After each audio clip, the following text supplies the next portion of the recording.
Hello dear friends, welcome to Lincy's link. എല്ലാ കൂട്ടുകാർക്കും ലിൻസീസ് ലിങ്കിലേക്ക് സ്വാഗതം. ഇന്നത്തെ വീഡിയോയിൽ നമ്മൾ കാണാൻ പോകുന്ന പ്രത്യേകിച്ച് ഒരു സബ്സ്ക്രൈബർ എന്നോട് ചോദിച്ച ഒരു കാര്യമാണ്. നഴ്സറിയിൽ നിന്ന് വാങ്ങിക്കൊണ്ട് വരുന്ന റോസാ ചെടികൾ നമ്മൾ എന്തൊക്കെ ചേർത്ത് വേണം അത് നടാൻ വേണ്ടിയിട്ട്, എങ്ങനെ നട്ടാലാണ് നിറയെ പൂക്കൾ ഉണ്ടാകുന്നതെന്ന് ചോദിച്ചു. അന്നേരം അതാണ് ഇന്നത്തെ വീഡിയോയിൽ നമ്മൾ കാണാൻ പോകുന്നത്. ഓക്കെ, അന്നേരം നല്ല പോട്ടിംഗ് മിക്സ് നമ്മൾ റോസാ ചെടികൾ നട്ടാൽ മാത്രമേ നിറയെ പൂക്കളും ഇതുപോലെ നല്ല പച്ച നിറത്തിലുള്ള ഇലകളും ഒക്കെ ആയിട്ട് റോസാ ചെടികൾ നമുക്ക് കിട്ടത്തുള്ളൂ. ഇല്ലെങ്കിൽ അത് ഇലകൾ മുരടിച്ചു പോകും, മഞ്ഞളിച്ചു പോകും, പൂവിന് നല്ല വലിപ്പം കാണത്തില്ല, മുട്ട് വരത്തില്ല, പിന്നെ കുറേ കംപ്ലയിൻറ്റ്സ് ആണ്. നമ്മൾ ആദ്യം തന്നെ ശ്രദ്ധിക്കേണ്ട കുറച്ച് കാര്യങ്ങൾ ഞാൻ പറയാം. നമ്മൾ വീട്ടിൽ കൊണ്ട് വെക്കുമ്പോൾ റോസാ ചെടികൾ നല്ല സൺലൈറ്റ് ഉള്ള ഒരു പ്ലേസ് നോക്കി വേണം ചെടികൾ നടാൻ വേണ്ടിയിട്ട്. എന്നാൽ മാത്രമേ അതിന് നിറയെ പൂക്കളും നല്ലതുപോലെ ഫോട്ടോസിന്തസിസും ഒക്കെ നടക്കത്തുള്ളൂ. ഓക്കെ, അന്നേരം ഫസ്റ്റ് കാര്യം നമുക്ക് വേണ്ടത് സൺലൈറ്റ്, പിന്നെ വെള്ളം, നല്ലതുപോലെ വെള്ളം ഡെയിലി ഒരു നേരമെങ്കിലും നനച്ചു കൊടുക്കുകയാണെങ്കിൽ നല്ലതാണ്. എസ്പെഷ്യലി നല്ല ചൂടുള്ള സ്ഥലങ്ങളിലൊക്കെ ആണെങ്കിൽ, വെയിലുള്ളിടത്തൊക്കെ ആണെങ്കിൽ ഒരു നേരം നനച്ചു കൊടുക്കുന്നത് ചെടിക്ക് വളരെ നല്ലതാണ്. ഇത് പഴയ ഒരു റോസാ ചെടിയാണ്, നഴ്സറിയിൽ നിന്ന് വാങ്ങിയാണ്, കുറേ നാളായതാണ്. ഇതിൻ്റെ അകത്ത് ആദ്യം ഞാൻ ചെയ്തതിൻ്റെ അകത്തെ പുല്ലൊക്കെ പറിച്ചു കളഞ്ഞു. ഇനി ഈ റോസ് ഈ ചട്ടിയിൽ നിന്ന് മാറ്റി നല്ലൊരു സോയിൽ മിക്സ്, ഒരു പോട്ടിംഗ് മിക്സ് എടുത്ത് അതിലേക്ക് മാറ്റാൻ പോവുകയാണ്. അന്നേരം നിങ്ങൾ നഴ്സറിയിൽ നിന്ന് വാങ്ങുന്ന ചെടി ഇതുപോലെ തന്നെ ചെയ്താൽ മതി. കുറച്ച് വെള്ളം ഒഴിച്ച് അതിൻ്റെ ചെടി ഇതേപോലെ നമ്മൾ പറിച്ച് എടുക്കുക. അത് വേരൊന്നും പൊട്ടിപ്പോകാതെ വളരെ കെയർഫുള്ളായിട്ട് വേണം ഈ ഒരു പ്രൊസീജിയർ ചെയ്യാനായിട്ട്. അതിനുശേഷം നമ്മൾ നോക്കുക, ഇതിൻ്റെ അകത്ത് ഉണങ്ങിയിരിക്കുന്ന കമ്പോ അങ്ങനെ എന്തെങ്കിലും ഉണ്ടെങ്കിൽ അതെല്ലാം കട്ട് ചെയ്ത് മാറ്റണം. ഇതൊക്കെ ഓൾറെഡി ഉണങ്ങിപ്പോയതാണ്, അതൊക്കെ കട്ട് ചെയ്ത് മാറ്റുകയാണ്.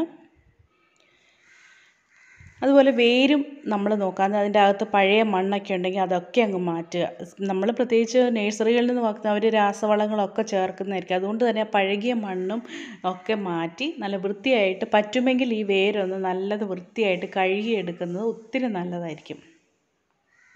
പിന്നെ നോക്കണം, പ്രത്യേകിച്ച് നഴ്സറിയിൽ നിന്ന് വാങ്ങുന്ന ചെടിയാണെങ്കിൽ പ്രത്യേകിച്ച് ഒരു കാര്യം നിങ്ങൾ ശ്രദ്ധിക്കണം, നല്ലതുപോലെ ഇലകൾ അടിവശവും മുകൾ വശവും എല്ലാം നല്ലതുപോലെ നോക്കണം. ഇതിൻ്റെ അകത്ത് എന്തെങ്കിലും ഇൻസെക്റ്റോ വെള്ളീച്ചയോ അങ്ങനെ എന്തെങ്കിലും ജീവികളുണ്ടെങ്കിൽ അതെല്ലാം എടുത്ത് മാറ്റിയതിന് ശേഷം വേണം നമ്മൾ ചട്ടിയിലേക്ക് മാറ്റി നടാൻ വേണ്ടിയിട്ട്.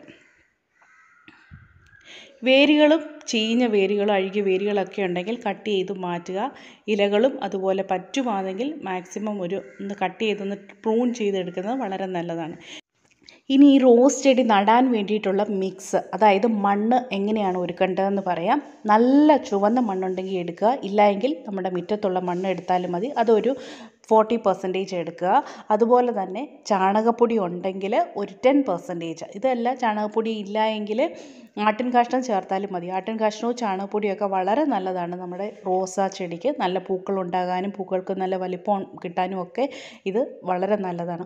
അതുപോലെ തന്നെ വെർമി കമ്പോസ്റ്റ്, ഇതൊരു 20% വെർമി കമ്പോസ്റ്റ് എടുക്കുക. അതിൻ്റെ കൂടെ പിന്നെ വേപ്പിൻ പിണ്ണാക്കുണ്ടെങ്കിൽ ഒരു 5%, എല്ലുപൊടി ഒരു 5%, ഇത്രയും കാര്യങ്ങൾ ചേർക്കുക. അതുപോലെ തന്നെ കൊക്കോപീറ്റ് ഒരു 20%ഓളം ചേർക്കണം. ഇത്രയും കാര്യങ്ങൾ ചേർത്ത് നമ്മൾ നല്ലതുപോലെ മിക്സ് ചെയ്യണം. ഇത്രയും കാര്യങ്ങൾ നല്ലതുപോലെ മിക്സ് ചെയ്യുക. കല്ലോ അങ്ങനെയുള്ള കാര്യങ്ങളൊക്കെ ഉണ്ടെങ്കിൽ അതൊക്കെ എടുത്ത് മാറ്റി നല്ലതുപോലെ ഈ ഒരു മിക്സ്, അതായത് നല്ല പൊടി, അതായത് പുട്ട് നനയ്ക്കുന്ന പുട്ടിൻ്റെ പൊടി പോലെ നല്ല പൊടിയായിട്ടിരിക്കുകയാണെങ്കിൽ വളരെ നല്ലതാണ് ഈ ഒരു മിക്സ് ഉണ്ട്. അത് പുഴുക്കൾ അങ്ങനെയുള്ള എന്തെങ്കിലും ഉണ്ടെങ്കിൽ അതൊക്കെ എടുത്ത് മാറ്റുക. അന്നേരം നല്ല രീതിയിലൊരു മിക്സ് നമ്മൾ തയ്യാറാക്കണം. അതുപോലെ തന്നെ നമ്മൾ വേറൊരു കാര്യം ശ്രദ്ധിക്കേണ്ട കാര്യമാണ്, ഇത് ഞാൻ കൊക്കോപീറ്റും കൂടെ കുറച്ച് ചേർത്ത് കൊടുത്തു. നിങ്ങളുടെ കയ്യിൽ കൊക്കോപീറ്റ് ഇല്ല എങ്കിൽ കുഴപ്പമില്ല, പെർലൈറ്റ് ഉണ്ടെങ്കിൽ പെർലൈറ്റ് ചേർത്ത് കൊടുത്താലും മതിയാകും. ഈ നല്ല ക്വാളിറ്റി പോട്ടിംഗ് മിക്സ് ഉണ്ടെങ്കിൽ ചെടി നല്ലതുപോലെ വളരുകയും ചെയ്യും. അതുപോലെ തന്നെ നല്ലപോലെ വെള്ളം പിടിക്കാനുള്ള, വെള്ളം അതിൻ്റെ അകത്ത് ഹോൾഡ് ചെയ്യാനുള്ളൊരു കപ്പാസിറ്റി കിട്ടും. അതിന് വേണ്ടിയിട്ടാണ് നമ്മൾ ഈ കൊക്കോപീറ്റ് ഇങ്ങനെയുള്ള കാര്യങ്ങളൊക്കെ ചേർത്ത് കൊടുക്കുന്നത്. അതുപോലെ തന്നെ നമ്മൾ ഈ ഒരു പോട്ടിംഗ് മിക്സിൽ നമ്മൾ റോസാ ചെടികൾ നടുകയാണെങ്കിൽ നല്ലപോലെ ഒരു ഈൽഡ് കിട്ടും. അതായത് പൂക്കളും ഒക്കെ നല്ലതുപോലെ ഉണ്ടാകും, ഇലകളും ഒക്കെ നല്ലതുപോലെ ഉണ്ടാകുകയും ചെയ്യും. അതുപോലെ തന്നെ ഇങ്ങനെ നട്ട് കഴിഞ്ഞിട്ട് ഞാൻ കുറച്ച് വേപ്പിൻ പിണ്ണാക്കൊക്കെ ചേർത്ത് കൊടുക്കുകയാണ് ഇപ്പോൾ. ഉള്ളതിനനുസരിച്ച് വേപ്പിൻ പിണ്ണാക്കൊക്കെ ഒന്ന് പൊടിച്ചിട്ട് കൊടുക്കുക.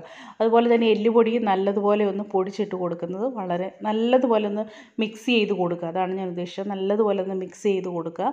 ഇങ്ങനെ നമ്മൾ നട്ടതിന് ശേഷം ചെടി നല്ലതുപോലെ നനച്ചു കൊടുക്കാനും മറക്കരുത്. വെള്ളം നല്ല അത്യാവശ്യമാണ്. നമ്മളതായത് റെഗുലർലി നമ്മൾ വെള്ളം ഒഴിച്ചു കൊടുക്കണം. മണ്ണ് നല്ല മോയിസ്റ്റ് ആയിട്ടിരിക്കണം. അതാണ് ഞാൻ ഉദ്ദേശിച്ചത്. നല്ല നനവുള്ള മണ്ണുണ്ടെങ്കിൽ ചെടി ഉണങ്ങിപ്പോകത്തുമില്ല, അതിൻ്റെ വളർച്ച മുരടിക്കത്തില്ല, നല്ലതുപോലെ വളർന്നു പോവുകയും ചെയ്യും. ചിലരൊക്കെ ചിലപ്പോൾ നനയ്ക്കും, ചിലപ്പോൾ നനയ്ക്കത്തില്ല. അങ്ങനെ കെയർലെസ് ആയിട്ട് ഇരിക്കുന്നത് കൊണ്ടാണ് റോസ് മാക്സിമം ഉണങ്ങിപ്പോവുകയും അതിൻ്റെ വളർച്ചയൊന്നും ശരിയാകത്തും. നല്ല കെയർ വേണ്ട ഒരു ചെടിയാണ് റോസാ ചെടികൾ. എന്നാൽ ഞാൻ നടാൻ വേണ്ടി ഒരു ചട്ടി എടുത്തിട്ടുണ്ട്. നല്ല ഹോളൊക്കെ ഇട്ട് കൊടുക്കുക, എന്നാൽ മാത്രമേ ആ വെള്ളം ഡ്രെയിൻ ആയിട്ട് പോകത്തുള്ളൂ. ഇല്ലെങ്കിൽ വെള്ളം ചട്ടിയിൽ കെട്ടിക്കിടന്ന് ചെടി വേരൊക്കെ ചീഞ്ഞു പോകാനുള്ളൊരു ചാൻസ് ഉണ്ട്. അന്നേരം അങ്ങനെയൊന്നും ഇല്ലാതെ നമ്മൾ വളരെ ഇതായിട്ട് വേണം നമ്മൾ ശ്രദ്ധിക്കാൻ. അന്നേരം ഞാനിവിടെ റെഡിയാക്കി വെച്ചിരിക്കുന്ന പോട്ടിംഗ് മിക്സ് ചട്ടിയിലേക്ക് ഇട്ട് കൊടുക്കുകയാണ്. ഇങ്ങനെ നമ്മൾ നട്ടതിന് ശേഷം കൊണ്ട് നല്ല സൺലൈറ്റിൽ വെക്കരുത്. ഞാൻ നേരത്തെ പറഞ്ഞ 6 മണിക്കൂർ നല്ല സൂര്യപ്രകാശം റോസ ചെടിക്ക് വേണം. അതുകൊണ്ട് ഇപ്പം നട്ടാൽ ഉടനെ തന്നെ കൊണ്ട് സൺലൈറ്റിൽ വെക്കരുത്. നട്ട് കുറച്ച് ദിവസം ഒരു തണലത്ത് തന്നെ വെക്കണം. അതിന് ശേഷം മാത്രം റോസ് ഒന്ന് വേര് പിടിച്ച് വന്നതിന് ശേഷം മാത്രമേ നിങ്ങൾ കൊണ്ട് റോസ ചെടികൾ വെയിലത്ത് വെക്കാൻ പാടുള്ളൂ. അതല്ലാതെ നഴ്സറിയിൽ നിന്ന് വാങ്ങി ഉടനെയും കൊണ്ട് വെയിലത്ത് വെക്കരുത്. അങ്ങനെ ചെയ്ത് കഴിഞ്ഞാൽ ചെടി പെട്ടെന്ന് ഉണങ്ങിപ്പോകും. മാക്സിമം ഒരാഴ്ചയോളം നമ്മൾ തണലത്ത് വെച്ച് ചെടിയൊന്ന് ഈ ഒരു റോസ് എന്ന് പറഞ്ഞാൽ വെള്ളത്തിൽ വെച്ച് കിളിപ്പിച്ച് വേര് പിടിപ്പിച്ചതാണ്. ഞാൻ നേരത്തെ വെള്ളത്തിൽ how to propagate rose in water എന്നുള്ള വീഡിയോ ഇട്ടിട്ടുണ്ടായിരുന്നു, വെള്ളത്തിൽ വേര് പിടിപ്പിക്കുന്നത്. അങ്ങനെ വേര് പിടിച്ചതാണ്. അതാണിപ്പോൾ ഞാൻ ഇതിൻ്റെക്ക് നട്ടുവെക്കാൻ പോകുന്നത്. അതിൻ്റെ വേര് കാണിച്ചില്ലെന്ന് കുറേ പേര് കംപ്ലയിൻറ്റ് ചെയ്തു. അതുകൊണ്ടാണ് ഞാനിപ്പോൾ ഇതിൻ്റെ വേര് ഈ വീഡിയോയിലൂടെ കാണിക്കുന്നത്. ഇപ്പം നട്ട് കൊടുത്തിട്ടുണ്ട്. നല്ലതുപോലെ വെച്ചതിന് ശേഷം നല്ല മണ്ണൊക്കെ ഇട്ട് നല്ലതുപോലെ പ്രസ് ചെയ്ത് കൊടുക്കുക. അതിന് ശേഷം നമുക്ക് ഈ ചെടിയൊന്ന് നനച്ചു കൊടുക്കാം. പിന്നെ നമ്മൾ റോസിന് ഫെർട്ടിലൈസർ കൊടുക്കാൻ നേരം നല്ല ഹൈ ലെവലിൽ നൈട്രജൻ ഫെർട്ടിലൈസർ കൊടുക്കുന്നതാണ് റോസിന് ഏറ്റവും നല്ലത്. അതുപോലെ തന്നെ പൂക്കാൻ വേണ്ടിയിട്ട് നിങ്ങൾക്ക് ഇതിൽ ഓൾറെഡി ചാണകപ്പൊടിയും എല്ലുപൊടിയും ഒക്കെ ചേർത്തിട്ടുണ്ട്. ഇതൊക്കെ പൂക്കാൻ സഹായിക്കുന്ന വളങ്ങൾ തന്നെയാണ്. അതുപോലെ തന്നെ ഉള്ളിയുടെ തൊലി നല്ലതുപോലെ ചേർത്ത് കൊടുക്കുന്നത് നല്ലതാണ് ഈ ചെടിക്കൊക്കെ. അതിൻ്റെ കൂടെ തന്നെ എപ്സം സോൾട്ട്, അതായത് മഗ്നീഷ്യം സൾഫേറ്റ് കൊടുക്കുകയാണെങ്കിൽ അതിൻ്റെ ഒരു നല്ലൊരു ഗ്രോത്ത് ലഷായിട്ട് നല്ല ബുഷിയായിട്ടൊക്കെ വളർന്നു വരാൻ മഗ്നീഷ്യം സൾഫേറ്റ് സഹായിക്കുന്നതാണ്. അതുപോലെ തന്നെ ബനാന പീൽസ്, പഴത്തിൻ്റെ തൊലിയ, ഇങ്ങനെ നമ്മുടെ അടുക്കളയിലുള്ള കുറച്ച് കാര്യങ്ങൾ ചേർക്കുകയാണെങ്കിൽ നല്ലതുപോലെ റോസാ ചെടികൾ പൂക്കും. പിന്നെ പ്രൂണിങ് നല്ലതുപോലെ കറക്റ്റ് സമയത്ത് പൂക്കൾ വന്നതിന് ശേഷം കട്ട് ചെയ്ത് കൊടുക്കുക. അതുപോലെ റെഗുലറായിട്ട് നമ്മൾ റോസാ ചെടികൾ നോക്കണം. അതായത് ഇലയുടെ അടിഭാഗത്തോ മുകളിലോ ഒക്കെ എന്തെങ്കിലും ജീവികൾ വന്ന് കുത്തുന്നുണ്ടോ എന്ന് നോക്കണം. അങ്ങനെ കുത്തുകയാണെങ്കിൽ റോസാ ചെടി പെട്ടെന്ന് വളർച്ച മുരടിക്കാനും അത് ഉണങ്ങിപ്പോകാനും ഒക്കെ ഇതുണ്ട്. അതുകൊണ്ട് തന്നെ നമ്മൾ റെഗുലറായിട്ട് ചെടി നോക്കണം. ഇലയുടെ അടിഭാഗവും മുകൾ ഭാഗവും എല്ലാം നോക്കുന്നത് വളരെ അത്യന്താപേക്ഷിതം. അത് കറക്റ്റ് സമയത്ത് ഇൻസെക്ടിസൈഡും കൊടുക്കുകയാണെങ്കിൽ ചെടിക്ക് വളരെ നല്ലതാണ്. അതുപോലെ തന്നെ ഒരുപാട് നല്ല വെയിലുള്ള സമയത്താണെങ്കിൽ എന്തെങ്കിലുമൊക്കെ ഇലകളൊക്കെ ഇട്ടൊന്ന് അതിൻ്റെ മണ്ണിലേക്ക് ഒരുപാട് അങ്ങ് ഉണങ്ങിപ്പോകാതിരിക്കാൻ കുറച്ച് ഇലകളൊക്കെ ഇട്ടൊന്ന് കൊടുക്കുകയാണെങ്കിൽ വളരെ നല്ലതാണ്. ഇനി ഞാൻ നമ്മുടെ മറ്റേ റോസാ ചെടി നടുന്നതാണ് കാണിക്കാൻ പോകുന്നത്. ഇപ്പം മണ്ണ് ഞാൻ ആ സെയിം സോയിലാണ്, അതായത് നേരത്തെ പ്രിപ്പയർ ചെയ്ത സോയിൽ ഇട്ട് കൊടുത്തിട്ടുണ്ട്. ഇത് നല്ലതുപോലെ വെള്ളം ഒഴുകി ഡ്രെയിനായി പോകുന്ന തരത്തിലുള്ളൊരു മിക്സാണ് ഇപ്പോൾ നമ്മൾ പ്രിപ്പയർ ചെയ്തിരിക്കുന്നത്. അതുകൊണ്ട് തന്നെ ഇത് നല്ലതുപോലെ റോസ് വേര് പിടിക്കുന്ന ഒരു മിക്സാണ് ഇത്.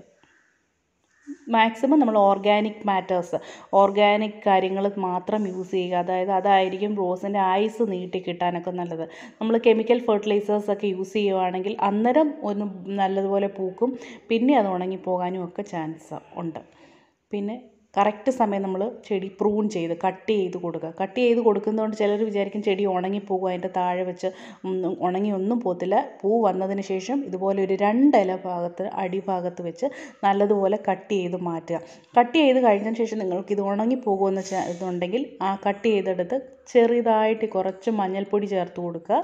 ഇങ്ങനെ ചെയ്യുന്നത് വളരെ നല്ലതാണ്. ചെടി ഉണങ്ങിപ്പോകാതെയൊക്കെ ഇരിക്കും. അപ്പം ഞാനിതിങ്ങനെ നട്ട് വെച്ചിട്ടുണ്ട്. കട്ട് ചെയ്ത ഭാഗം നിങ്ങൾക്ക് കാണിച്ചത് ഇവിടെ വെച്ചാണ് ഞാൻ കട്ട് ചെയ്തത്. ഈ വീഡിയോ നിങ്ങൾക്ക് ഇഷ്ടപ്പെട്ടാൽ തീർച്ചയായും ലൈക്ക് ചെയ്യാനും നിങ്ങളുടെ ഫ്രണ്ട്സിനൊക്കെ ഷെയർ ചെയ്ത് കൊടുക്കാനും മറക്കരുത്. പിന്നെ ഒരു കാര്യം പറഞ്ഞു, റോസിന് എഗ്ഷെല്ല് മുട്ടത്തോട് വളരെ നല്ലതാണ്. മുട്ടത്തോടിൻ്റെ അകത്ത് നിറയെ കാൽഷ്യം അടങ്ങിയിട്ടുണ്ട്. അത് റോസിൻ്റെ ടിഷ്യൂവിനെ നല്ലതുപോലെ സ്ട്രെങ്തൻ ചെയ്യാനും നല്ല ബ്ലൂം നല്ലതുപോലെ പൂക്കാനും ഒക്കെ സഹായിക്കുന്നതാണ് മുട്ടയുടെ തോട്. അത് നല്ലതുപോലെ മുട്ടത്തോട് പൊടിച്ചിട്ട് കൊടുക്കുന്ന റോസിന് വളരെ നല്ലതാണ്. Okay friends, see you in next video. By.